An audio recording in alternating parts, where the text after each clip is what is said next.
Hello everyone, welcome back to my channel. কেমন আছো সবাই? আশা করি সবাই খুব ভালো আছো। চলো শুরু করি আজকের ভিডিওটা। এটা চৈত্র মাস, চৈত্র সেল চলছে, তো এখন রেগুলার বেসিসে জামা কাপড় বেশি কেনা হয়। তো কি কি কিনলাম চৈত্র সেল থেকে সেগুলোই আজ দেখাবো। যারা এখনো পর্যন্ত আমার চ্যানেলটাকে সাবস্ক্রাইব করনি তারা সাবস্ক্রাইব করে দিয়ে চলো শুরু করি আজকের ভিডিওটা। আমি সব সময় পয়লা বৈশাখের জামা পয়লা বৈশাখের আগেই পরে ফেলি, তাই যেই জামাটা এখন পরে রয়েছে সেটাও আমার পয়লা বৈশাখেরই জামা, কিন্তু এখন পরে ফেলেছি, এখনো যদিও পয়লা বৈশাখ আসেনি। যদিও জামাগুলো আগেও একবার খোলা হয়ে গেছে, কেননা যদি কোনো প্রবলেম থেকে থাকে সেটা চেঞ্জ করতে হতো। প্রথমে শুরু করবো আমার ঠাম্মির শাড়ি দিয়ে। এটা আমার ঠাম্মির জন্য নেওয়া হয়েছে, কালারটা খুব মিষ্টি না?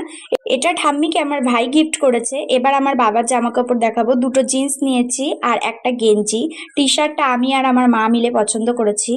এটা আমার মায়ের জন্য শাড়ি, এটা আমি পছন্দ করে দিয়েছি। এটা আমার ভাইয়ের গেঞ্জি, ও সবসময় কালো জিনিস পছন্দ করে, জোর করে তাও এই প্যান্টটা দিলাম। আমি কি কি নিলাম সেটাই এবার দেখাবো। প্রথমেই বললাম যে আমি পয়লা বৈশাখের জামা আগেই পরে ফেলি, তো এটাও আমার পয়লা বৈশাখের জামা। তো স্টার্ট করি।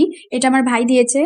আমার তো জামাটা ভীষণ পছন্দ হয়েছে, তোমাদের কেমন লেগেছে অবশ্যই আমাকে কমেন্ট বক্সে জানিয়ে দেবে। এতক্ষণ পর্যন্ত যদি ভিডিওটা ভালো লেগে থাকে তাহলে লাইক শেয়ার সাবস্ক্রাইব করতে ভুলো না। জামাটার মধ্যে একটা বেল্টও আছে, এই বেল্ট দিয়ে জামাটা পরলে বেশ দারুণ লাগবে, যদিও জামাটা আমার একটু ঢিলা হয়, একটু খাপাতে হবে। এই নাইটিটা আমাকে দিয়েছে আমার বড় মামা, আরো একটা নাইটি দিয়েছে দাদা, সেটা এখনো আমার কাছে এসে পৌঁছায়নি। আর সবার লাস্ট, খুব স্পেশাল এই জামাটা, ভীষণ পছন্দের। আগেই বলেছিলাম যে আমি পয়লা বৈশাখের আগেই পয়লা বৈশাখের জামা পরে নি। এই জামাটা তোমরা অনেক আগেই দেখেছো আমার ভিডিওতে। ভিডিওটা যদি পুরো ভালো লেগে থাকে তাহলে লাইক শেয়ার সাবস্ক্রাইব করে দিয়ে থ্যাঙ্কস ফর ওয়াচিং গাইস।